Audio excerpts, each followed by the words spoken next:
తెలంగాణలో ప్రధానంగా ఉన్న మూడు పార్టీలు ఏ పార్టీలు చూసినా సమానత్వం చూపిస్తున్నామని చెప్తూ వస్తున్న పార్టీలకు మీరిచ్చే సమాధానం ఏంటి? అవి కూడా సమాధాన యథాతథ స్థితిని ఉంచుతున్నాయి. కార్పొరేట్ రంగాన్ని డెవలప్ చేస్తున్నాయి. సంపన్నులను మరింత సంపన్నులు చేస్తున్నాయి. పేదవాళ్ళకి బిచ్చం వేస్తున్నాయి. సన్న బియ్యం బిచ్చము, ఇకపోతే ఇంకా ఏంటి ఏదో పెన్షన్ బిచ్చము, ఈ బిచ్చం ఈ బిచ్చాలే ఎత్తుంది. నేనేమంటానంటే ఒక కుటుంబము 100 రూపాయలు కాకపోతే 1000 రూపాయలు కూడా బియ్యం కొనే స్థాయికి ఎదగాల.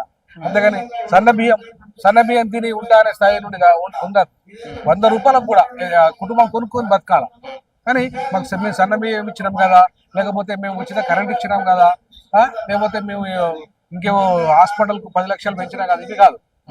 వాళ్ళు 10 లక్షలు కాదు 50 లక్షలైనా ఖర్చు పెట్టుకునే స్థాయికి ఎదగాలి. కుటుంబం ఎదగాలంటే వాళ్ళకి ఉద్యోగం ఉండాలి, కుటుంబంలో ఉన్న వాళ్ళకి ఉపాధి ఉండాలి, అవకాశాలు ఉండాలి, భూమి ఉండాలి, సంపద ఉండాలి, పరిశ్రమలు ఉండాలి.